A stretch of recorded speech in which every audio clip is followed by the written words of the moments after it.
Bienvenue à tous, dans cette vidéo je vais vous présenter la correction du premier exercice de l'édition 2022 du Math Admission Test d'Oxford.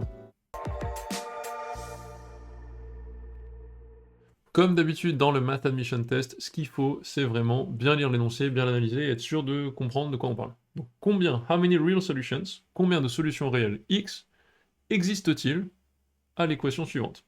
X, valeur absolue de x, plus 1, égale 3 valeurs absolues de x. Donc on vous demande le nombre de solutions réelles.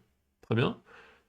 Ce qu'il faut ici, et c'est une des raisons pour laquelle j'ai envie de faire cet exo, c'est être sûr que vous savez gérer la valeur absolue. Donc là, je parle à tous ceux d'entre vous qui espèrent que la valeur absolue, en gros, ça reste dans les tréfonds de vos souvenirs de seconde première et que plus jamais on vous en parle parce que c'était chiant, j'étais jeune, j'ai jamais rien compris à comment marchait la méthode pour ce truc, je sais pas le gérer.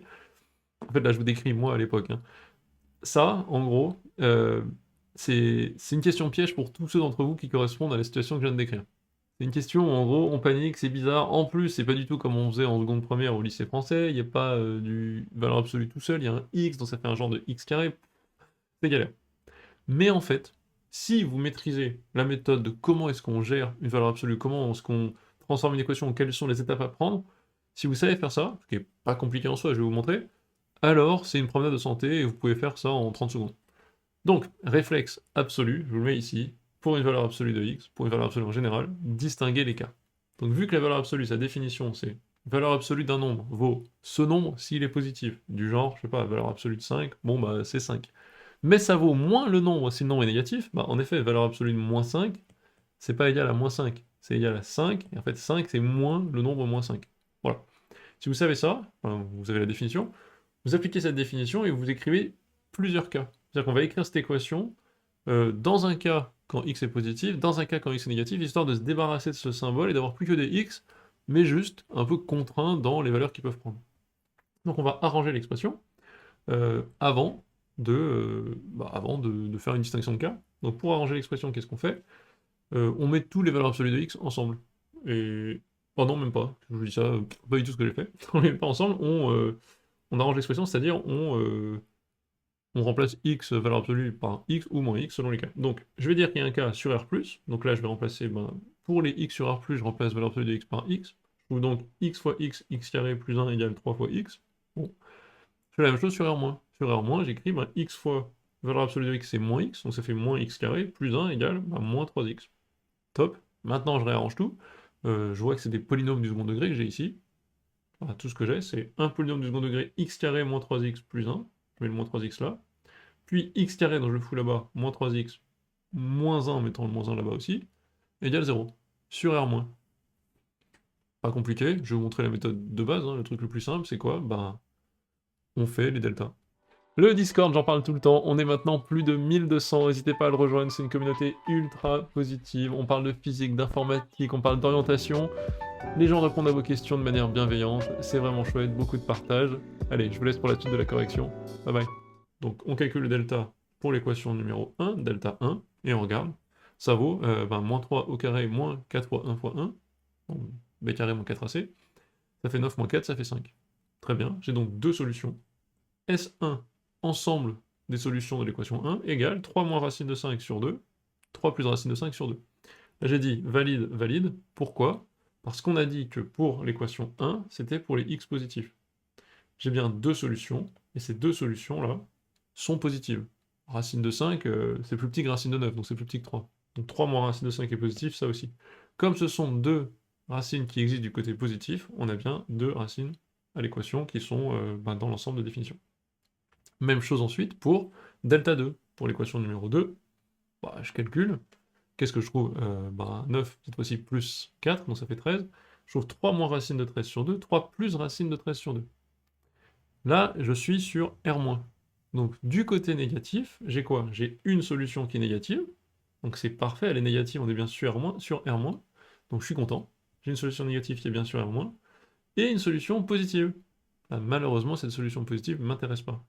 Donc cette fonction étant définie uniquement sur R- de cette manière-là, x2 moins 3x moins 1, ce n'est que la racine qui est du bon signe qui va marcher. Je vais peut-être vous montrer un petit graphe pour insister un peu là-dessus, un graphique de à quoi ressemble cette espèce d'expression, de fonction. Enfin, si je trace un peu les deux paraboles, voir un peu ce qui se passe. Je vous montre ça tout de suite.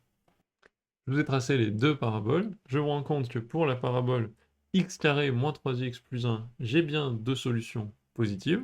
Donc en effet, ma fonction est définie par cette parabole de ce côté-là. Mais de l'autre côté, bah, quand je veux juste quelque chose, je vais regarder en gros ce qui se passe du côté négatif, et donc observer la parabole verte, qui est celle de x carré moins 3x moins 1. Je me rends compte qu'elle a deux racines, une négative qui m'intéresse, c'est la définition qui m'intéresse, et une positive qui, elle, ne m'intéresse pas. Voilà. Donc, je vais revenir à l'exercice. C'est donc l'ensemble des quatre solutions qu'on peut obtenir, et on en élimine une parce qu'elle ne correspond pas à l'ensemble de définitions. Méthode 2, qui va légèrement plus vite, mais pas non plus, c'est pas non plus révolutionnaire. Méthode 2, utiliser le fait que, en effet, les deltas soient positifs, mais ensuite pas m'embêter à calculer les racines, juste me dire, bah attendez, avec l'astuce du x carré moins sx plus p, c'est-à-dire le fait de savoir que quand le delta est positif, je peux interpréter différents coefficients du polynôme comme une somme et un produit de racines, donc je sais que je peux toujours interpréter les coefficients de la manière suivante, x2 moins sx plus p égale 0, disons. Ça veut dire que tout ce qui est terme constant, on sait, on peut le démontrer facilement en développant x moins x1 fois x moins x2, on sait que le terme constant est égal au produit des deux racines. S, ici c'est somme, on sait qu'on peut écrire moins le terme devant le x égal à la somme. Donc ça c'est top, je me rends compte qu'en fait j'ai une somme ici qui vaut 3, un produit qui vaut 1. Somme qui vaut 3, produit qui vaut 1, produit qui vaut 1 c'est un produit positif, donc j'ai le produit des racines qui est positif, soit les deux racines sont positives, soit les deux racines sont négatives. Ça c'est facile de vérifier. Dans quel cas est-ce que je suis? Vu que la somme c'est 3, les deux racines sont positives. Donc deux racines qui viennent de ce côté-là. Si je fais la même chose pour l'autre équation, bah pareil, même délire. Le delta, ok, 13 c'est positif. Ensuite, le produit des deux racines, c'est moins 1. Ça veut dire que j'ai une racine positive, une racine négative, nécessairement. Donc je sais qu'il n'y en a qu'une des deux que je vais garder. Donc en regardant un peu les valeurs de somme et produit, je peux aussi répondre encore un peu plus vite.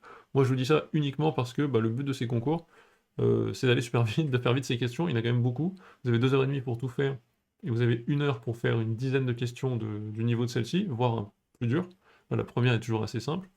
Voilà, donc il y a des petites astuces pour accélérer. Soit vous calculez, ça prend pas beaucoup de temps, de toute façon, faut pas rédiger, il faut juste cocher le QCM. Soit vous calculez tout, ça marche. Soit vous avez vos petites astuces prêtes sur, ah oui, somme produit, donc je sais que deux racines positives, et là je sais qu'il y en a une positive, une négative, donc je peux en exclure une. Au final, la réponse c'est quoi? Il y a 3 racines réelles. J'espère que ça a été utile. Je vous retrouve la prochaine fois pour une autre vidéo. Posez-moi des questions dans les commentaires s'il y a besoin. Bye bye!